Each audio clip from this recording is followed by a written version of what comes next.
Um, our speaker tonight is Bryan Bates.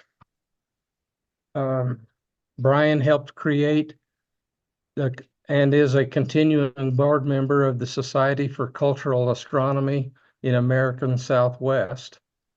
Bryan taught cultural astronomy at the Coconino Community College. He retired as emeritus science professor in 2016, where he had taught biology, environmental science, natural history, and chemistry. He's also taught in the Navajo, on the Navajo Reservation. His talks tonight will talk about the Hopi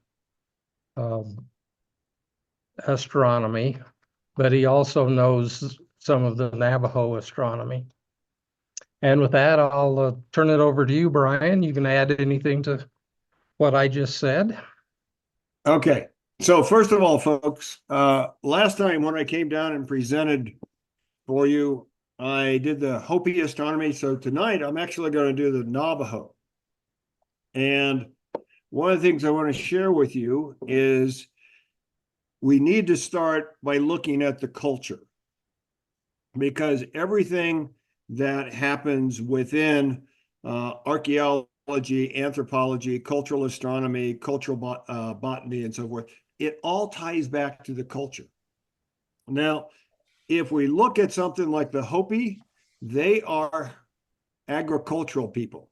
They do hunting and gathering, but they also had a lot of farming. So they lived in a place that they had a consistent horizon.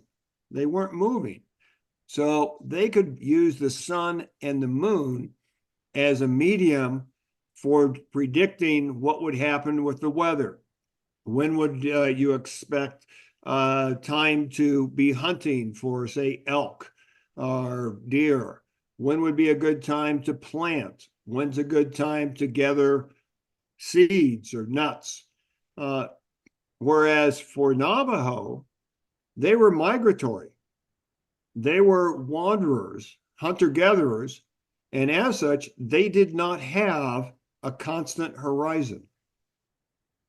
They couldn't use the sun or the moon as one of their seasonal indicators. So what ends up happening is that the Navajos create a very diligent cultural constellation system.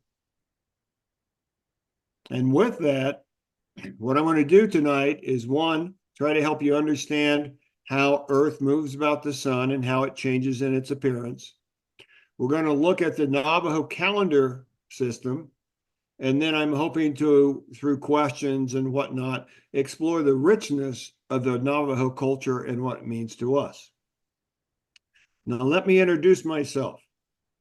Shah Bilagana, it's Osi Snez. And you'll go, what does that mean? It means white man, if you can see my cursor. Yeah. Tall, slender. So Navajos will give you the noun first and the adjectives second. So I'm the tall, slender, white guy. And if you've ever met me, you know why.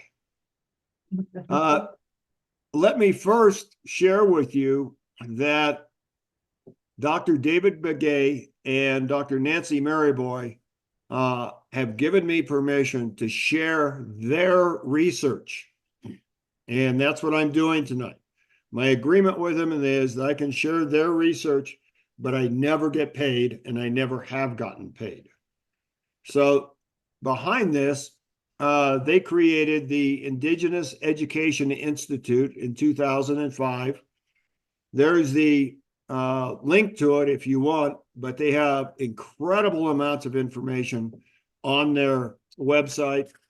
And they also have a number of different speakers from numerous different native tribes. So if you're wanting to learn more about different cultures, I recommend that you go to indigenouseducation.org. Now, Dr. Begay was a founding member of the Navajo Hatathli Council. Hatathli is medicine man. By the way, I've had a sore throat, so I'll pause to drink water occasionally. He was a cultural educator at Dene College and was one of the finalists to be their president. He was a consultant, continues to be a consultant with the NASA Space Grant, and he, along with Nancy Maryboy, have concentrated their attention on native astronomy. Now, Dr. Nancy Maryboy has also been a consultant for the state grant.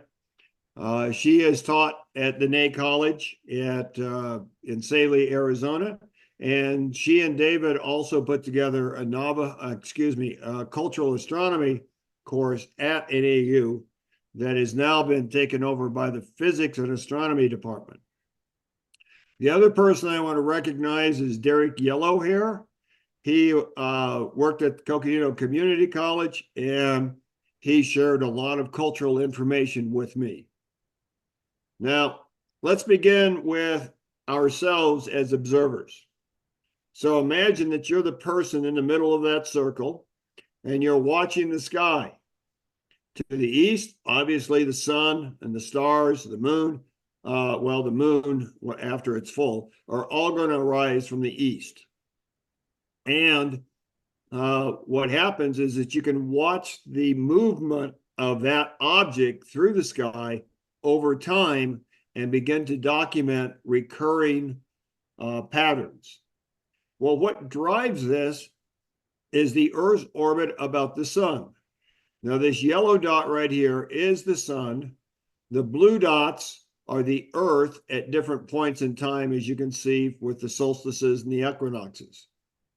Well, if we start here at the vernal equinox, what happens is that the equator of the Earth, it becomes the celestial equator, and it's the Earth's equator at the equinox extended infinitely through space. It's what we use as our system for defining where different planets, asteroids, galaxies, and so forth are located. Now, the Earth will go around the sun in an ecliptic, and you can see it's going to be at its highest point in the summer solstice, and then it will be back at the celestial equator at the autumnal equinox, the lowest point at the winter solstice, and then we start over again. But there are some interesting things that happen in between.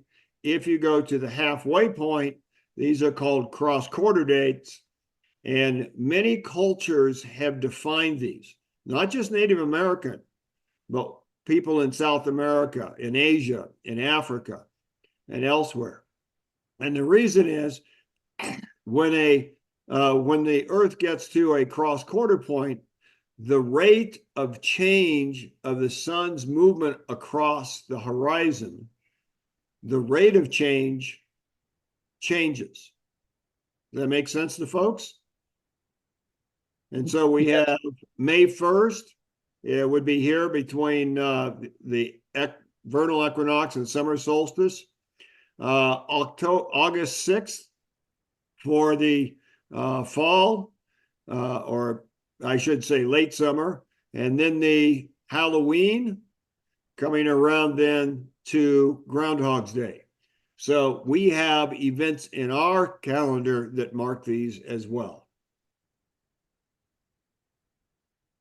If you look at this picture, it's going to show that the Earth has a tilt relative to the sun. And so if we look at summer, we're just coming out of summer, going into fall, the northern hemisphere is tilted towards the Earth. Now, as we move along, then that angle of tilt remains the same, but it's moving along the ecliptic, and therefore what ends up happening is the length of daylight changes across the planet every day, as we go on our trip, yearly trip around the sun.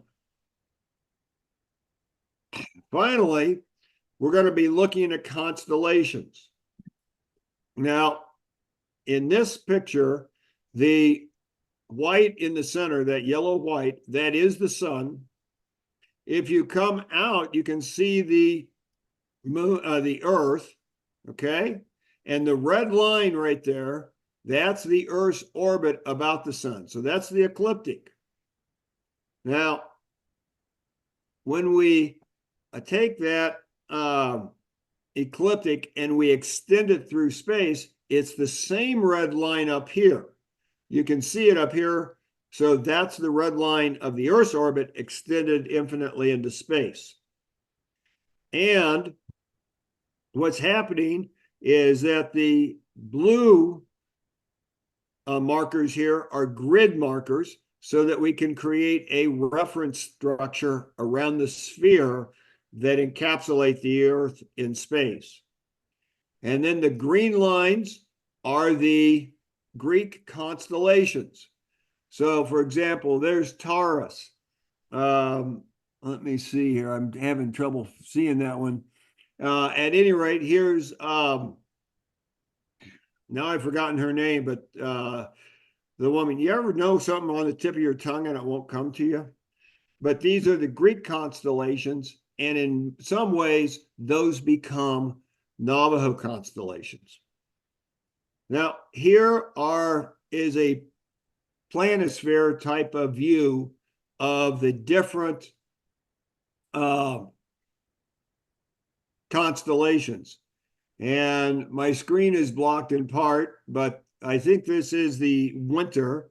And so you can see, let's see, let me start over here. Here's Sagittarius, there's Scorpius, Libra, Virgo was the one I was trying to think of, Leo, and then we come to Gemini, and then the others are off to the side. Now, some of these are going to become Navajo constellations. Let's see, didn't I have another one? This one, I believe, is the summer. And so you can see Orion down here, Taurus, and so forth. Pegasus is going to be very important this evening because it's a major constellation for the Navajo, but not the same structure as what we see. And I think that that's an important point. So we have the different seasons of the year. And I'm going to start here with late spring and summer. So we've just gotten through April and May. And so you've got the small leaves of a plant. They become big. You have small corn over time becoming big. And if you would like, you're more than welcome to try to pronounce the Navajo. And by the way, if you have difficulty pronouncing Navajo, you will certainly enjoy reading about the Navajo code talkers, because that is essentially what allowed our fighting troops to beat Japan on the islands in the Pacific. Yeah. Going to the fall, you have the small harvest. So that's the first harvest. And then you wait longer to harvest other foods. Now, the Navajo used to not be farmers so much. They were hunters and gatherers. But when they come to the Southwest, then they take up farming. We move over to winter, October to January. And this is where in October, late October, early November, what's going to happen is Gaji, which is the winds, are going to pick up. And soon we have snow. And what's happening is that this is their New Year's. Their New Year's is not January 1st. Theirs is a seasonal marker. So it changes from day to day. Finally, winter gives way to spring, and you have the eagles that are hatching in the spring, early spring, And then comes the thunder, Wolsh-chi-id. And that's important because the Navajos stop looking at the sky with the first thunderstorm in the spring. Now, let's try to put this into a cultural context, because the Navajos have a very rich worldview. And by the way, they call themselves Dene. And Dene means the people. And many native tribes call themselves the people. So if you look at the picture on the right, this is the beginning of time. This is when only the gods exist. And so the gods are in the black world. There is no light, but they are going to be able to create light. And as they decide to bring life to earth, create life, they first bring water, which is the blue world. Then you begin with the yellow, which is the beginning of life. And so this would be all the protozoans coming through to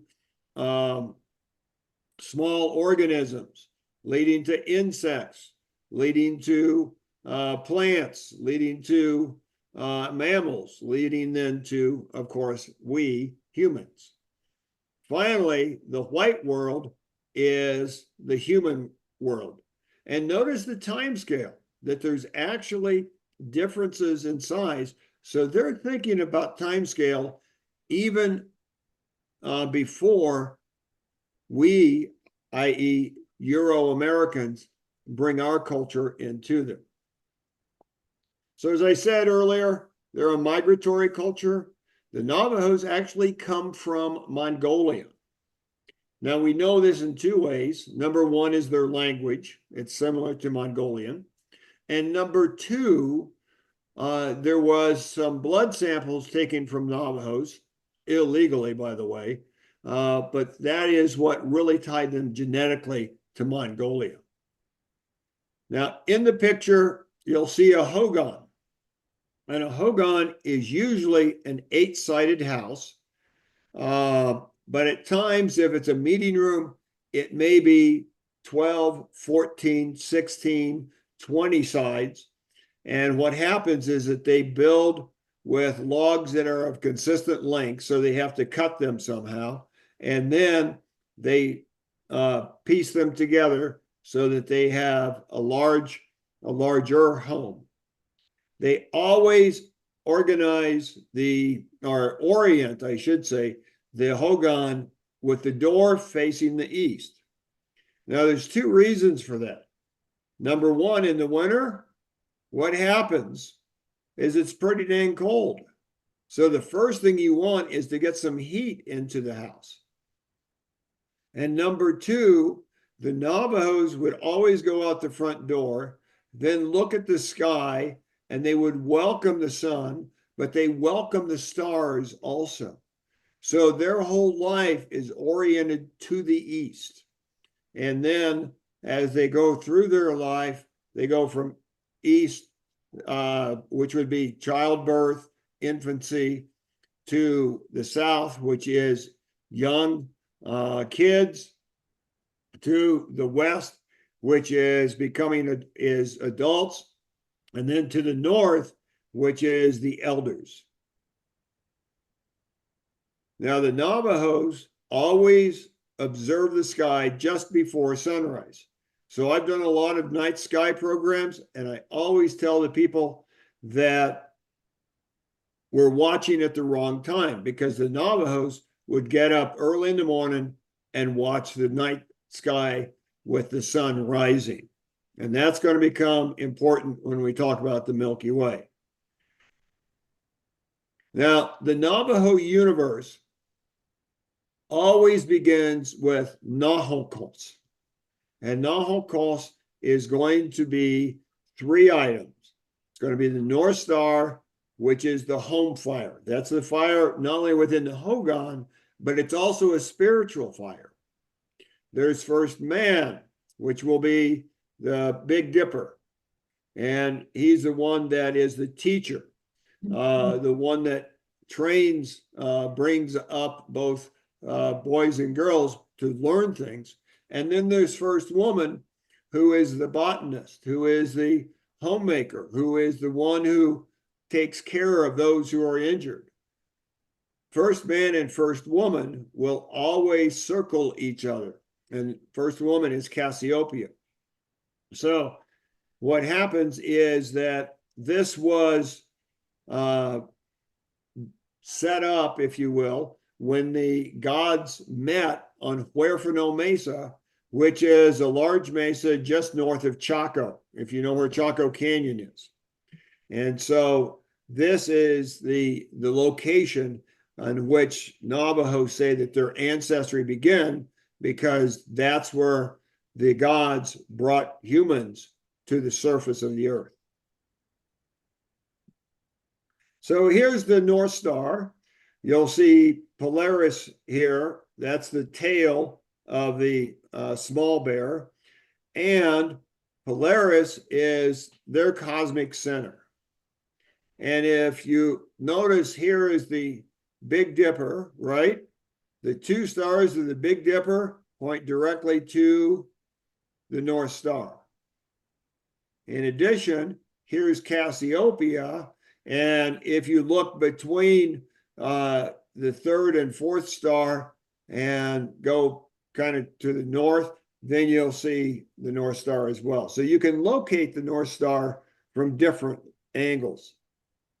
But the fire now is the fire in the hogan. So it provides warmth, allows for cooking, but it also provides stability amongst the family, amongst their clans, amongst their people in the Navajo Nation.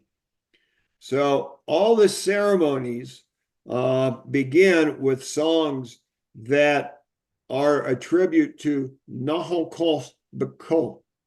And Nahokos Bako is the North Star. The Nahokos Baka is the Big Dipper in the form of a man. And what you will see here is that the Big Dipper is actually the tail of Ursa Major. And you can pick out Ursa Major in the sky if you allow yourself the time to let your eyes adjust and you're just patient on locating things. Now for the Navajo, and I'm not sure why it's not located here, but David Begay told me that there's actually another star down here. It's located off of the Ursa Major constellation, but there's another star then to be the other leg of the man. And so the father figure provides for the family. He protects home. He again provides stability, as does Nahokos Ba'ad. And she's the female revolving one. She's the grandmother, the mother. She's the strength of the family. She's the one that allows for regeneration, because women bring children, they develop the children, bring them to life. She's the one that combats hunger by cooking. And you can see here the constellation of Cassiopeia for the Navajo, and then on the left-hand side is a one from the Greeks. Now, an interesting constellation is the Pleiades. And I'm going to go off track for a minute because the Japanese word Subaru is the Pleiades. So the next time you look at a Subaru, you'll go, oh my gosh, there's the constellation. Now, this is an agroastronomical signal. And the saying is, you never let the Pleiades del Yehe see you plant. So when the Pleiades is behind the sun relative to the earth, so the Pleiades is not changing position, the earth is. So as the earth moves and Pleiades is then behind the sun. That's the time that you plant. It gives you time such that you will not get caught with a late frost and you won't get caught with an early winter. Now, you can look at this, and there are 6 boys. You can see 1, 2, 3, 4, 5. This is the woman. Where's the 6th one? 1, 2, 3, 4, 5. It's this one right there. And so what happens is that there is a woman who is taking the boys out and teaching them partly how to hunt, but how to become men who are respectful of women.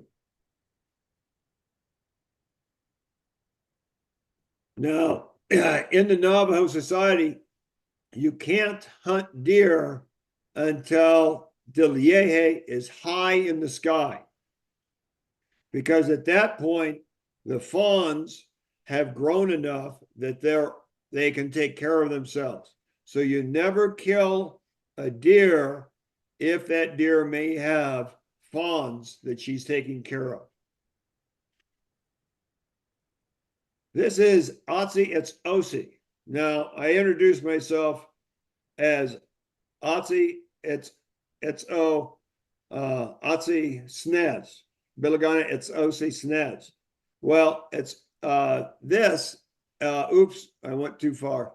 I need to click that off. I did something I shouldn't have done. Okay, I've blocked myself from reading from part of my program.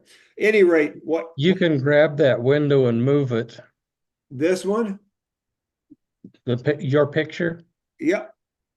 Okay. So what happens is this is the slender, strong one. He's the protector. The Navajo constellations are often paired. So there'll be ones on opposite sides. And the interesting thing here is that if a man gets married to a woman's daughter, then he and his mother-in-law are never to see each other. They're never to interact with one another. And so by the constellations, they are on opposite sides. Now, the other thing is you can see Orion here, and this is the constellation of Orion. And what happens is that the 3 stars of the belt are actually a quiver for the Navajo. So that you're looking at the back of the Navajo, whereas in the Greeks, we're looking at the front of it. Otzi is Scorpius. Otzi is an elder. And you can see that he is holding a basket. Well, in the basket, there are the seeds that are needed for regeneration, for planting crops, but for planting other plants as well. And they may not be food. They're not necessarily food. But what happens is that this is an older man. The older man has wisdom. When he lies down on his side, so when the Scorpius is standing straight in the sky, you cannot hunt. But when Scorpius lays on its side, then it is okay to hunt, because the deer and other cubs are now old enough to take care of themselves. Now, if you look at the diagram here, what happens is it comes down and it stops. But you'll notice that it continues to curve around, and that's that's the rabbit tracks. And the rabbit tracks represent how rabbits run to confuse their predator.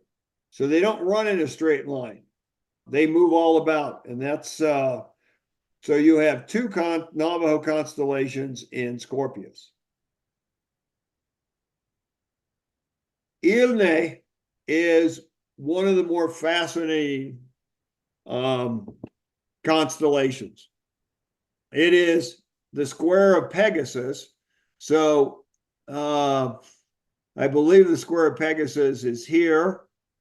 So it's a large square. You can see it down here. And then you have this front coming out. That's the head in Greco constellations. But it becomes a series of stars.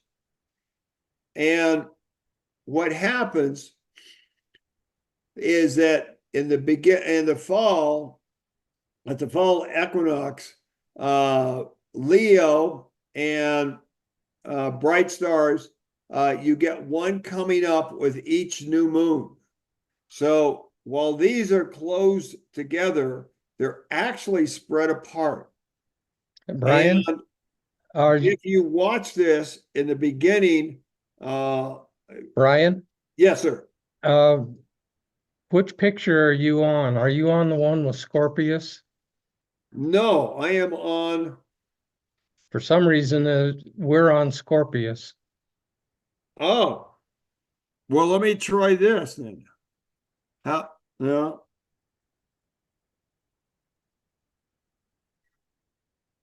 Are you on Scorpius? Are you on Pegasus now? No, it's still on Scorpius. What the heck is going on? I I Some don't reason, know what's happening. yeah, somehow it froze up and it's not going past Scorpius. Well, I'm seeing your picture, so you're in Zoom. Everything's working. Or you're seeing me as an individual. Yes. Okay, let me simply finish as best I can. So fundamentally, what happens with Pegasus is that you get these different stars rising each month. And then I believe it's near the winter solstice, or maybe it's in February, but it's in the winter. A Navajo person could go out and observe the this petroglyph, Shosh, all night long.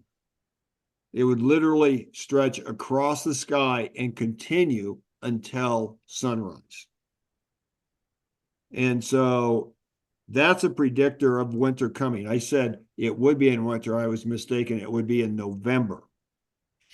And so you can watch. Can you imagine staying up all night to see if winter is coming? A couple of other constellations. One is Yakaishtaha. That's the Milky Way. And to the Navajo, it is a constellation. And it means to rise with the sun. So what's happening is that during the Milky Way is laying close to the horizon. And then as we go from the winter into the spring, it begins to rise. So what they're actually watching is our perspective changing through the seasons relative to the Milky Way. But they use that as a timing. They use it also as an ascension. It's a way to communicate with their Navajo gods. Many of them are in the earth, but some of them are also in the sky. And so if you want to communicate with some of the Navajo gods, then you can do that through the Milky Way. Finally, there is the coyote. And coyote, of course, is a trickster. And so one of the questions is how, mythologically, do these stars get put into the sky? How do you get the constellations in the sky? And what happens is when the gods were meeting at the first Hogan on Huerfano Mesa that I spoke of earlier, they had laid out it was the gods plus first man and first woman. And they had laid out a very, very clean sheepskin. And on that, they were placing quartz crystals. And each time they would place a quartz crystal, they would sing over it. Now, in Navajo ceremonies, if you sing over somebody, you're bringing blessings to them. So if you were to go through a Navajo ceremony, then you would be sitting in the center and people would sing over you to bring blessings to you.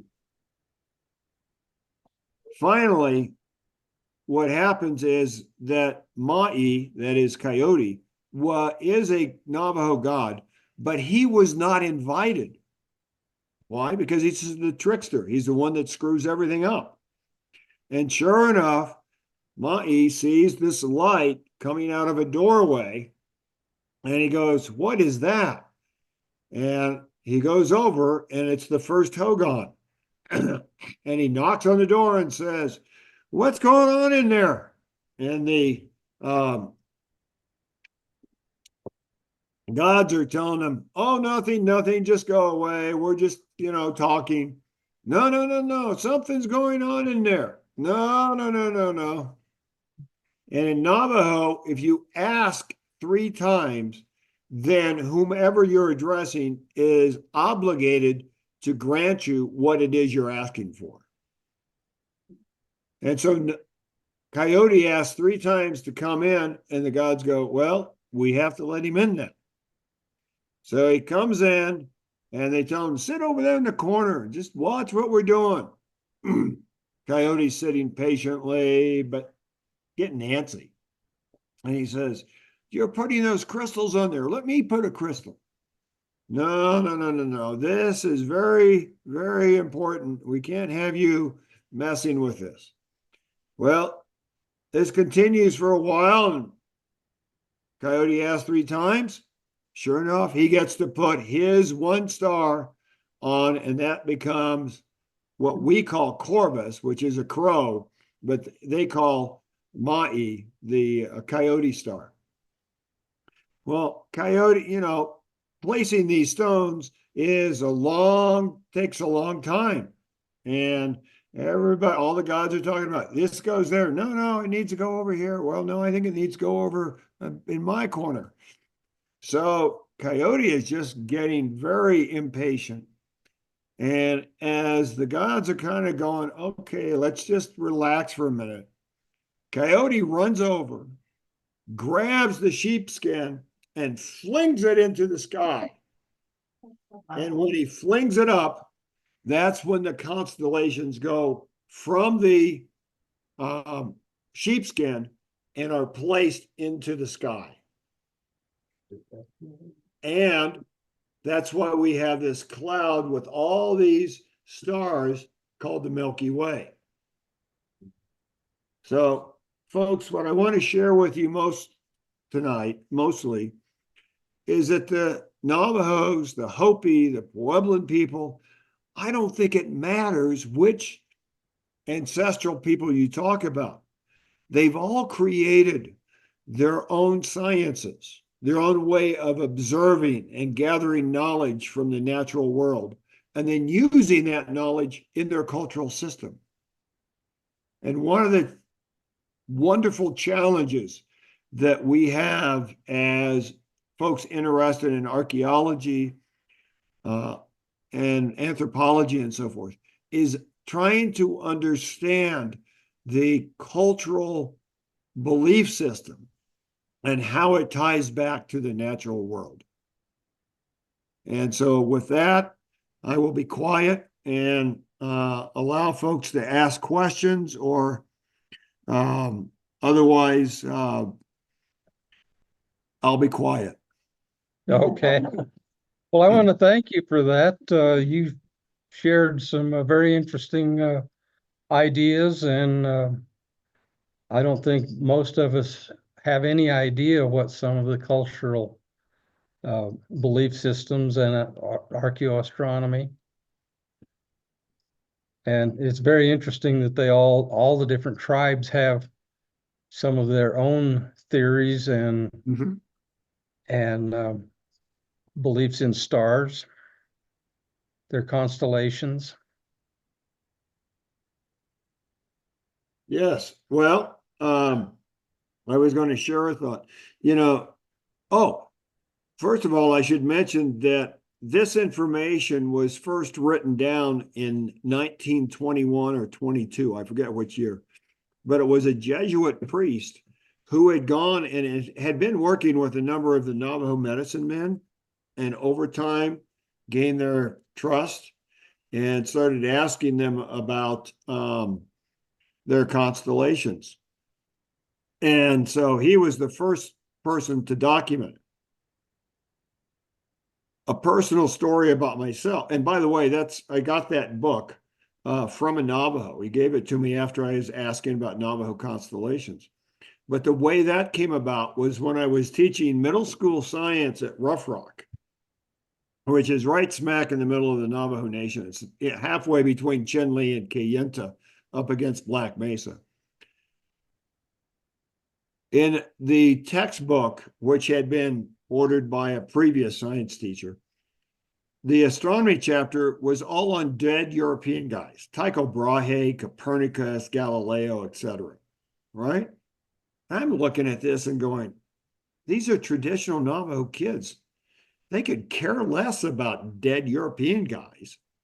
So I went to the principal and I said to the principal, hey, what would you think if instead of my teaching this chapter, if we instead had the kids home and talk to their parents or grandparents, the elders, and they learn their own astronomy?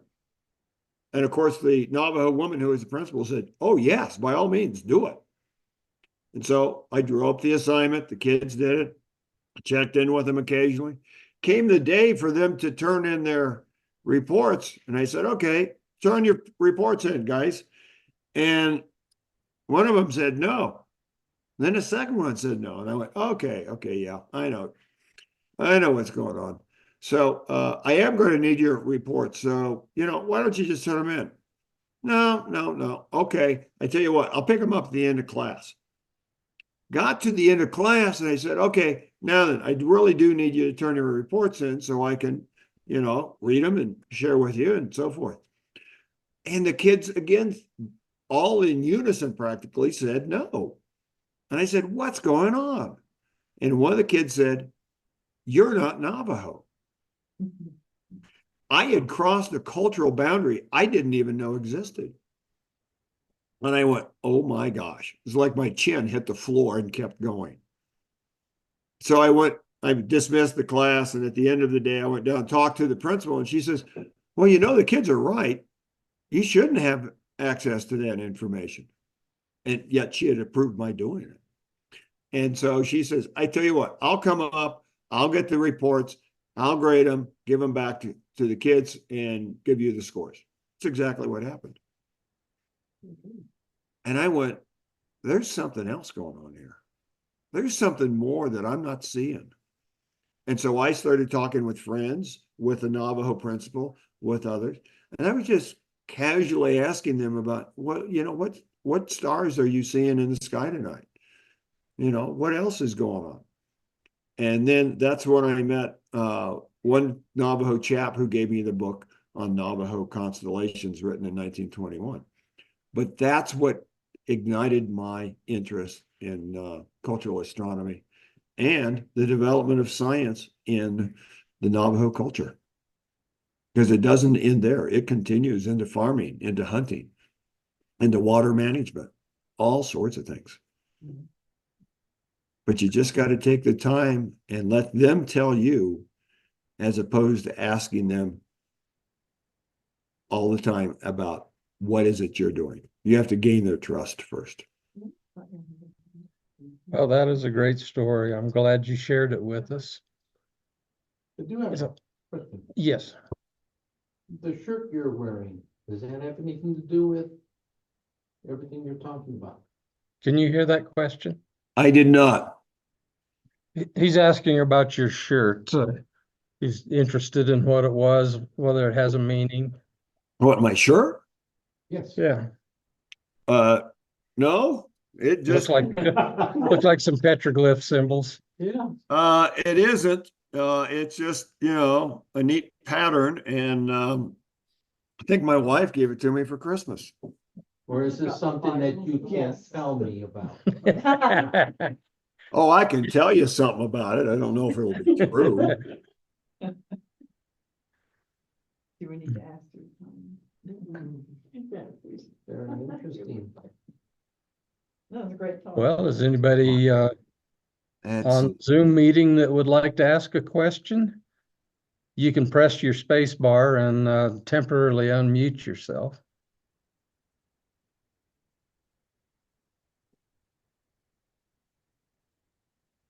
I'd like to thank him very much. I enjoyed it. well, thank you.